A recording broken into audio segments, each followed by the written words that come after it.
Di sebuah kamar kontrakan di perkampungan padat di Jakarta Utara ini, pada hari Kamis, 28 Agustus 2025 lalu, telah terjadi peristiwa yang menggegerkan para penghuni kontrakan tersebut. Di kamar kontrakan yang berada di belakang Pasar Jalan Baru Cilincing, Jakarta Utara ini, seorang remaja 19 tahun ditemukan dengan kondisi yang memilukan, tubuhnya penuh darah, dengan luka yang cukup dalam. Warga sudah berusaha menolong dengan membawanya ke rumah sakit terdekat, namun nyawanya tetap tidak dapat diselamatkan. Tragedi ini bermula dari sebuah hubungan asmara yang retak, dari kata-kata tantangan di pesan singkat yang berubah menjadi perdebatan panas, dari rasa cinta yang terhianati, yang akhirnya berujung pada amarah tak terkendali. Inilah kisah tentang persaingan asmara antara dua pemuda yang memperebutkan cinta seorang wanita, yang berubah jadi catatan kelam di Cilincing, Jakarta Utara. Terima kasih telah mengklik video ini, dan selamat menyaksikan kisah nyata ini dalam tayangan Jejak Kasus X berikut ini.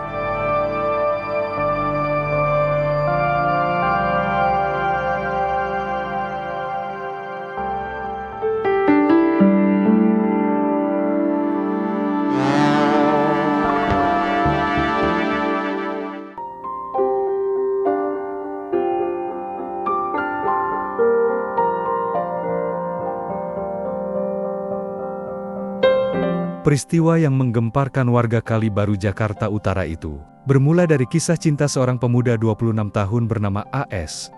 2 tahun silam, AS jatuh hati kepada seorang gadis bernama IN. Hubungan mereka tak sekadar pacaran biasa. Mereka sering membicarakan masa depan, rumah sederhana, pesta kecil, kehidupan berdua yang bahagia. Bagi AS, IN bukan sekadar kekasih. Ia adalah masa depannya. Sejak bulan Juli 2025 lalu, AS dan IN tinggal di kamar kontrakan di belakang Pasar Jalan Baru, Cilincing, Jakarta Utara. Mereka sudah merencanakan pernikahan dengan matang. Setiap hari mereka berdua telah menyisihkan uang hasil jerih payahnya untuk persiapan melakukan pernikahan. Setiap hari, AS menanamkan harapan. Ia percaya, apapun rintangan, mereka akan bersama. Tapi cinta seringkali tak sejalan dengan kenyataan. Pada hari Minggu 24 Agustus 2025, dunia AS seolah akan runtuh. Ia mengetahui kalau IN ternyata menjalin hubungan dengan pria lain bernama MY.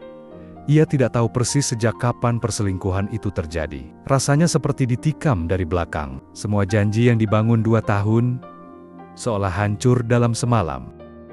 AS marah, kecewa, sekaligus patah hati.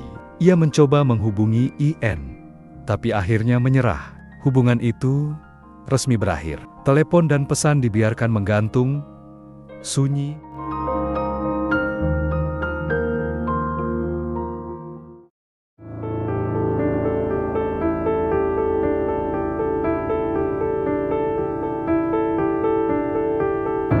Empat hari kemudian, Rabu 27 Agustus 2025, IN tiba-tiba kembali menghubungi AS. Ia meminta balikan. Alasannya jelas. Mereka sudah merencanakan pernikahan. IN tak ingin semua itu sia-sia. Namun, IN ingin balikan ke AS setelah bicara dulu dengan MY. AS bimbang, luka hatinya belum sembuh, tapi cintanya pada IN membuatnya luluh. Ia setuju. Ia menerima kembali gadis itu, dengan satu syarat. Semua benar-benar selesai dengan MY. Sayangnya, keputusan IN justru menyulut amarah MY. Ia merasa diremehkan. Harga dirinya diinjak. MY dibakar api cemburu, dan akhirnya ia meminta nomor telepon AS kepada IN siang itu. MY mengirim pesan singkat kepada AS. Isinya sebuah tantangan yang penuh provokasi. "Hei, lo cowok apa bukan? Kalau lo berani, gue tunggu di kontrakan mantan lo." Itu isi pesan singkat yang dikirim MY kepada AS. Bagi MY, ini soal gengsi. Bagi AS, ini penghinaan. Kata-kata itu menyulut emosi yang sudah lama membara. Sebuah percikan kecil yang segera berubah jadi api besar.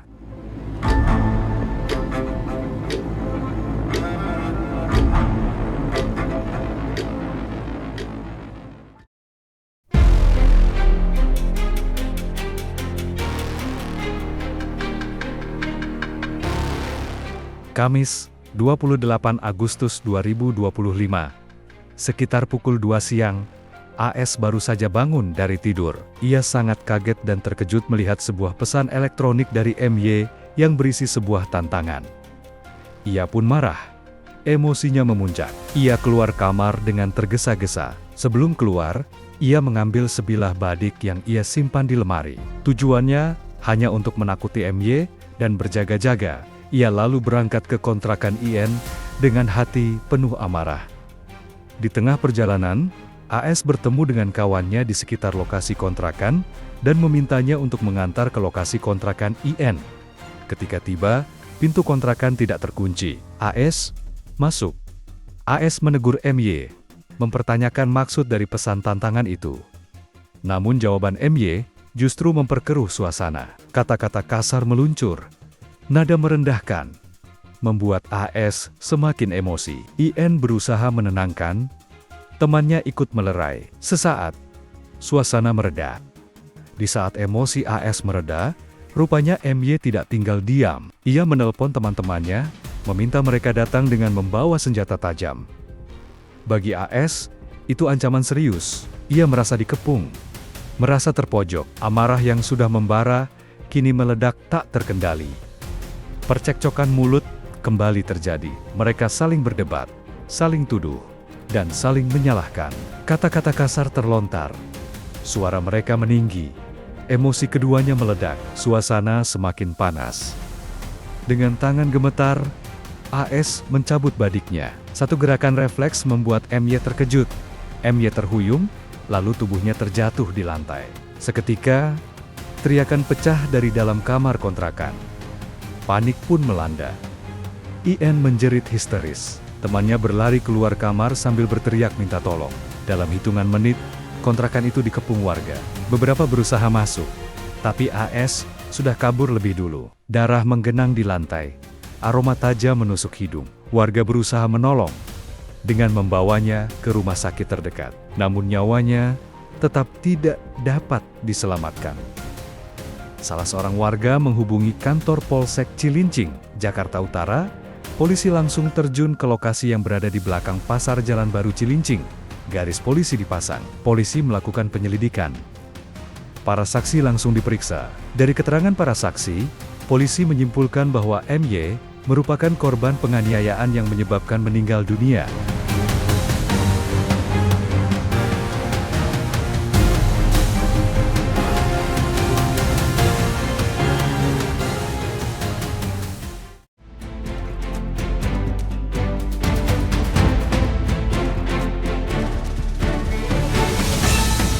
Jejak pelarian AS mulai tercium ketika polisi menemukan rekaman CCTV yang memperlihatkan AS sedang berjalan kaki menuju lokasi kontrakan IN. Diikuti seorang temannya. Tak berselang lama, AS terlihat meninggalkan lokasi kejadian dengan berjalan kaki, terburu-buru. Ia tertangkap kamera CCTV, sedang menyembunyikan sebilah senjata tajam di balik bajunya. AS berusaha kabur. Polisi langsung memburu AS ke tempat kerjanya di daerah Tambora, Jakarta Barat. Namun, AS telah kabur terlebih dahulu. Tidak ada informasi kemana AS pergi. Polisi pun kehilangan jejak. Usai melakukan aksi kejamnya, AS memang pergi ke tempat kerjanya di Tambora 3, Jakarta Barat untuk mengambil barang seadanya. Dari sana, ia pergi ke Terminal Pulau Gebang, Jakarta Timur. Dan akhirnya kabur dengan menggunakan bus umum menyeberang ke Bengkulu. Di Bengkulu, ia dibantu temannya untuk mencari tempat kontrakan. AS mencoba bersembunyi di kontrakan kecil. Untuk menyambung hidup, ia bekerja sebagai kuli angkut di Pasar Rakyat Lebong. 2 minggu lebih ia mencoba menghilang, tapi rasa bersalah tak pernah pergi. Setiap malam, ia dihantui bayangan darah yang tumpah. Setiap pagi, ia masih teringat wajah IN yang menjerit. AS tahu, cepat atau lambat, polisi akan datang. Setelah 20 hari dari peristiwa tragis di Cilincing itu, keberadaan AS mulai terlacak petugas kepolisian. Polisi terus memantau lokasi persembunyian AS di sebuah kamar kontrakan di daerah Bengkulu.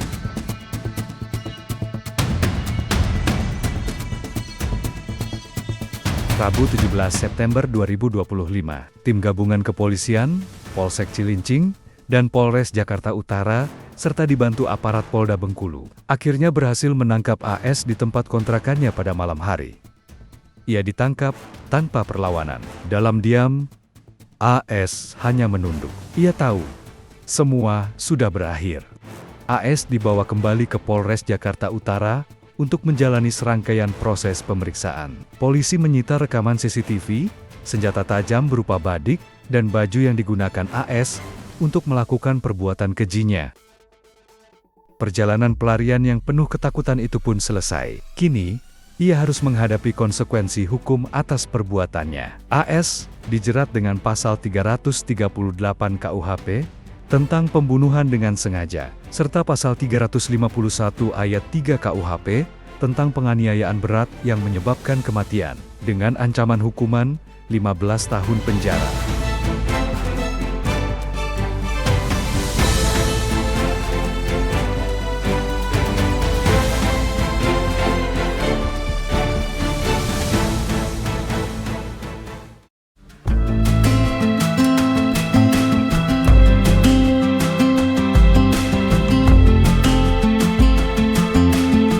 Tragedi ini menjadi pengingat pahit, betapa rapuhnya emosi manusia ketika cinta bercampur ego. Satu pesan singkat bisa memicu pertengkaran, dan satu keputusan emosional bisa mengubah segalanya.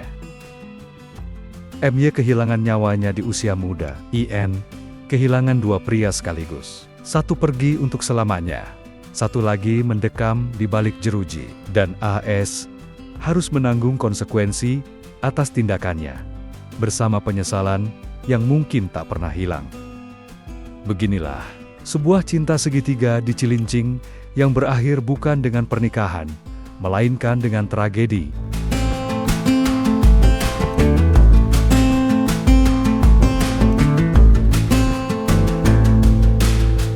Terima kasih telah menonton video ini sampai akhir. Sampai jumpa di kisah berikutnya. Jangan lupa like, share, dan subscribe untuk cerita-cerita kisah nyata lainnya.